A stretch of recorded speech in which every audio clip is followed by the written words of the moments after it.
اعوذ باللہ من الشیطان الرجیم، بسم اللہ الرحمن الرحیم۔ آج میں آپ کو قرآن مجید کی روشنی میں درود پاک کی اہمیت کے بارے میں بتانے کو جا رہا ہوں۔ امید ہے کہ آپ کو یہ ویڈیو پسند آئے گی اور آپ اس ویڈیو کو لائک اور شیئر ضرور کریں گے تاکہ دوسرے مومنین تک بھی، دوسرے مسلمانوں تک بھی نبی پاک صلی اللہ تعالیٰ علیہ وآلہ وسلم پہ درود پاک پڑھنے کی اہمیت کا پتہ چلے اور وہ بھی اپنے اعمال کو نبی پاک صلی اللہ تعالیٰ علیہ وآلہ وسلم پہ درود پاک پڑھ کر بہتر کریں۔ درود پاک پڑھنا ایک ایسی عبادت ہے جس کی قبولیت میں کسی قسم کا کوئی شک نہیں۔ اللہ تعالیٰ اپنے قرآن مجید میں، فرقان حمید میں فرماتے ہیں ان اللہ و ملائکتہ یصلون علی النبی یا ایھا الذین آمنوا صلوا علیہ وسلموا تسلیما۔ یہ سورۃ احزاب کی آیت نمبر 56 ہے جو نبی پاک صلی اللہ تعالیٰ علیہ وآلہ وسلم پہ درود پاک پڑھنے کی اہمیت کو بیان کرتی ہے۔ جیسا کہ میں نے ابھی آپ کے سامنے یہ آیت مبارکہ پڑھی ہے، میں دوبارہ پڑھ دیتا ہوں۔ ان اللہ و ملائکتہ یصلون علی النبی یا ایھا الذین آمنوا صلوا علیہ وسلموا تسلیما۔ اللہ تعالیٰ قرآن پاک میں فرماتے ہیں بے شک اللہ اور اس کے فرشتے نبی پاک صلی اللہ تعالیٰ علیہ وآلہ وسلم کا درود پاک پڑھتے ہیں۔ اے مومنو، تم بھی نبی پاک صلی اللہ تعالیٰ علیہ وآلہ وسلم کا درود پاک پڑھو۔ حضور صلی اللہ علیہ وسلم کا درود و سلام اور اس کا مفہوم کیا ہے؟ صلاۃ النبی صلی اللہ علیہ وسلم کا مطلب ہے کہ نبی کی ثنا، تعظیم اور رحمتوں کے ساتھ پھر جس کی طرف صلاۃ منسوب ہوگی اس کی شان و مرتبہ کے لائق ثنا، تعظیم اور رحمت مراد لیں گے۔ جیسے کہتے ہیں باپ نے بیٹے پر، بیٹا باپ پر اور بھائی پر مہربان ہے، یا ہر ایک دوسرے سے محبت کرتا ہے، تو ظاہر ہے جس طرح کی محبت اور مہربانی باپ کی بیٹے پر ہے اس نوعیت کی بیٹے کی باپ پر نہیں، اور بھائی کی بھائی پر ان دونوں سے جداگانہ ہوتی ہے۔ ایسے ہی یہاں سمجھ لو اللہ بھی نبی پاک صلی اللہ تعالیٰ علیہ وآلہ وسلم پر صلوات بھیجتا ہے، یعنی رحمت و شفقت کے ساتھ آپ کی ثنا اور اعزاز و اکرام کرتا ہے۔ اور فرشتے بھی بھیجتے ہیں، مگر ہر ایک کی صلوات و رحمت و تکریم اپنی شان و مرتبے کے موافق ہے۔ اللہ تعالیٰ جو نبی پاک صلی اللہ تعالیٰ علیہ وآلہ وسلم پر درود پاک پڑھتے ہیں وہ اپنی شان کے لحاظ سے، شان ربوبیت کے لحاظ سے پڑھتے ہیں، اور فرشتے جو نبی پاک صلی اللہ تعالیٰ علیہ وآلہ وسلم پہ درود پاک پڑھتے ہیں وہ اپنی شان و مرتبہ کے لحاظ سے پڑھتے ہیں۔ آگے مومنین کو حکم ہے کہ تم بھی صلوات و رحمت بھیجو، یعنی اس کی حیثیت ان دونوں سے علیحدہ ہونی چاہیے۔ علماء نے کہا اللہ کی صلوات و رحمت بھیجنا، فرشتوں کی صلوات و استغفار کرنا، مومنوں کی صلوات و دعا کرنا ہے۔ حدیث میں آتا ہے جب آیت نازل ہوئی تو صحابہ رضی اللہ تعالیٰ عنہ عرض کی یا رسول اللہ صلی اللہ علیہ وسلم کا طریقہ تو ہمیں معلوم ہو چکا ہے، یعنی نماز کے تشہد میں جو پڑھا جاتا ہے السلام علیکم ایھا النبی ورحمۃ اللہ وبرکاتہ، صلوات کا طریقہ بھی ارشاد فرما دیجیے تو نماز میں پڑھا کریں۔ آپ نے یہ درود شریف تلقین کی اللہم صلی علی محمد وعلی آل محمد کما صلیت علی ابراہیم وعلی آل ابراہیم انک حمید مجید، اللہم بارک علی محمد وعلی آل محمد کما بارکت علی ابراہیم وعلی آل ابراہیم انک حمید مجید۔ غرض یہ کہ اللہ تعالیٰ نے مومنین کو حکم دیا ہے کہ تم بھی نبی پاک صلی اللہ تعالیٰ علیہ وآلہ وسلم پر صلوات و رحمت بھیجو۔ نبی پاک صلی اللہ تعالیٰ علیہ وآلہ وسلم نے بتا دیا کہ تمہارا بھیجنا یہ ہے کہ اللہ سے درخواست کرو کہ وہ اپنی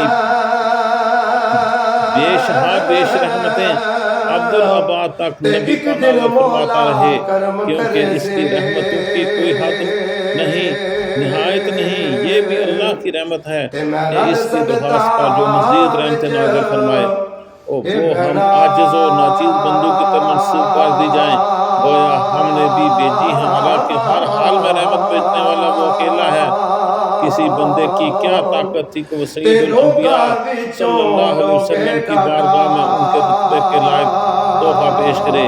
تبھی تو نبی پاک صلی اللہ تعالیٰ علیہ وآلہ وسلم نے فرمایا، اے مومنو، آپ نے جو صلاۃ مجھ پہ بھیجی ہے وہ اس طرح بھیجنی ہے، اللہم صلی علی محمد وعلی آل محمد کما صلیت علی ابراہیم وعلی آل ابراہیم انک حمید مجید، اللہم بارک علی محمد وعلی آل محمد کما بارکت علی ابراہیم وعلی آل ابراہیم انک حمید مجید۔ حافظ شاہ صاحب رحمۃ اللہ لکھتے ہیں، اللہ سے رحمت مانگنی ہے اپنے پیغمبر پر اور ان کے ساتھ ان کے گھرانے پر بڑی قبولیت رکھتی ہے، اس پر ان کے لائق رحمت اترتی ہے۔ صلو علی الحبیب صلی اللہ تعالی علی محمد۔ ایک دفعہ مانگنے سے 10 رحمتیں اترتی ہیں مانگنے والے پر، اب جس کا جتنا جی چاہے اتنا حاصل کر لے۔ صلاۃ علی النبی کے متعلق مزید تفصیلات مختصراً اس کے فوائد تو نہیں میں آپ کو بتا سکتا ہوں، البتہ مختصراً اور میں آپ کو بیان کر دیتا ہوں۔ صحیح بخاری شریف میں حضرت ابو عالیہ سے مروی ہے کہ خدا کا نبی صلی اللہ تعالیٰ علیہ وآلہ وسلم پر درود بھیجنا، اپنے فرشتوں کے سامنے آپ کی ثنا و وصف بیان کرنا اور فرشتوں کا درود آپ کے لیے دعا کرنا۔ ابن عباس فرماتے ہیں کہ اس برکت کی دعا اکثر اہل علم کا قول ہے، خدا کا درود و رحمت ہے، فرشتوں کا درود و استغفار ہے، اور حضرت عطا رحمت اللہ فرماتے ہیں، اللہ تبارک و تعالیٰ کی صلاۃ سبوح قدوس سبقت و رحمتی غضبی ہے، درود بھیجنا واجب ہے اور مستحب ہے۔ بعض کا قول ہے عمر بھر میں ایک مرتبہ آپ پر درود واجب ہے، پھر مستحب ہے تاکہ آیت کی تکمیل ہو جائے۔ قاضی ایاز رحمۃ اللہ نے حضور صلی اللہ علیہ وسلم پر درود بھیجنے کے وجوب کو بیان فرما کر اسی قول کی تائید کی ہے، لیکن طبری رحمۃ اللہ فرماتے ہیں آیت سے تو استباب ہی ثابت ہوتا ہے، اس پر اجماع کا دعویٰ کیا ہے، بہت ممکن ہے۔ ان کا مطلب بھی یہی ہے کہ ایک مرتبہ واجب پھر مستحب ہے، جیسے آپ کی نبوت کی گواہی۔ لیکن میں کہتا ہوں بہت سے ایسے اوقات ہیں جن میں حضور صلی اللہ علیہ وسلم کا درود پڑھنے کا ہمیں حکم ملا ہے، لیکن بعض اوقات واجب اور بعض جگہ واجب نہیں ہے۔ صلو علی الحبیب صلی اللہ تعالی علی محمد۔ آخری رکعت میں درود شریف پڑھنا، بعض کا قول ہے ہر نماز کے آخری رکعت میں تشہد کے بعد درود پڑھنا واجب ہے۔ امام شافعی اور امام احمد بن حنبل کا بھی یہی قول ہے کہ درود شریف تشہد کے آخر میں پڑھا جائے۔ صلو علی الحبیب صلی اللہ تعالی علی محمد۔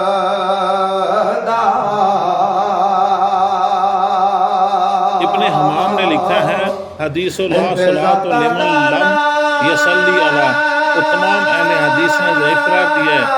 اگر اس کو صحیح مان لیا جائے تو اس سے مراد کامل نماز کی نفی ہے، یعنی جس نے نماز کے اندر درود نہیں پڑھا اس کی نماز کامل نہیں ہوئی، جس نے عمر میں ایک بار بھی درود نہیں پڑھا اس کی نماز نہیں۔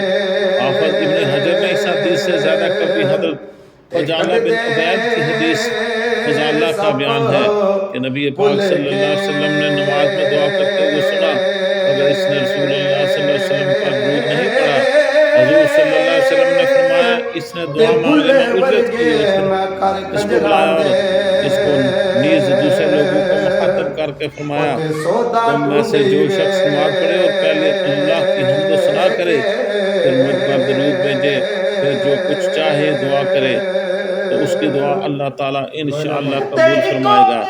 رسول اللہ صلی اللہ علیہ وسلم نے ایک آدمی آیا اور اس نے نماز پڑھی، پھر کہا اے اللہ تو مجھے بخش دے، مجھ پر رحم فرما۔ حضور صلی اللہ علیہ وسلم نے فرمایا نماز پڑھنے والے تو نے اجرت کی جب تو نماز پڑھے اور بیٹھ جائے، اول ان صفات کے ساتھ اللہ کی حمد کرو جن کا وہ مستحق ہے، پھر مجھ پر درود پاک کرو، اللہ تعالیٰ آپ کی ہر دعا کو قبول فرمائے گا۔ راوی کا بیان ہے پھر ایک اور آدمی آیا، اس نے نماز پڑھی اور اللہ کی حمد کی، رسول اللہ صلی اللہ علیہ وسلم پر درود بھیجی۔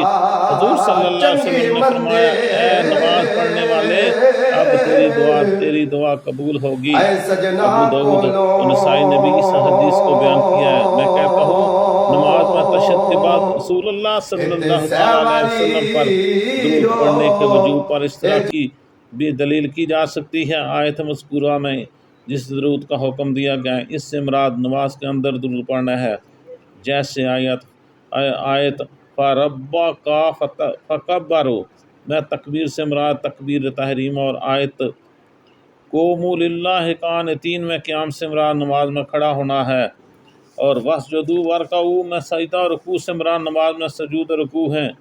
اس طرح فَاقْرَؤُوا وَمَا تَيَسَّرَ مِنَ الْقُرْآنِ میں قرآن سے مراد نماز کے اندر قرآن پڑھنا ہے۔ اس طرح حضور صلی اللہ علیہ وسلم پر درود پاک پڑھنا، امت اسلامی نے بلا اتفاق کی اس حدیث کو تسلیم کیا ہے کہ نبی پاک صلی اللہ تعالیٰ علیہ وآلہ وسلم پر درود پاک پڑھنے سے ہی اصل نماز قبول ہوتی ہے۔ اللہ تعالیٰ ہمیں نبی پاک صلی اللہ تعالیٰ علیہ وآلہ وسلم پر درود پاک پڑھنے کی توفیق عطا فرمائے۔ صلو علی الحبیب صلی اللہ تعالیٰ علیہ وسلم۔ نبی پاک صلی اللہ تعالیٰ علیہ وسلم پر جو درود پاک پڑھتے ہیں ان کے رتبے بلند ہو جاتے ہیں۔ اللہ تعالیٰ جو لوگ کہتے ہیں کہ جب بھی رسول اللہ صلی اللہ علیہ وسلم کا نام آئے تو درود پڑھنا واجب ہے، انہوں نے اس حدیث سے استدلال کیا ہے کہ حضرت ابو ہریرہ روایت ہے، رسول اللہ صلی اللہ علیہ وسلم نے فرمایا، اس شخص کی ناک خاک آلودہ ہو جس کے سامنے میرا تذکرہ آیا، اس نے مجھ پر درود نہ پڑھی ہو، اور جس شخص کی ناک خاک آلودہ ہو اس پر رمضان آ کر گزر بھی جائے، اس کی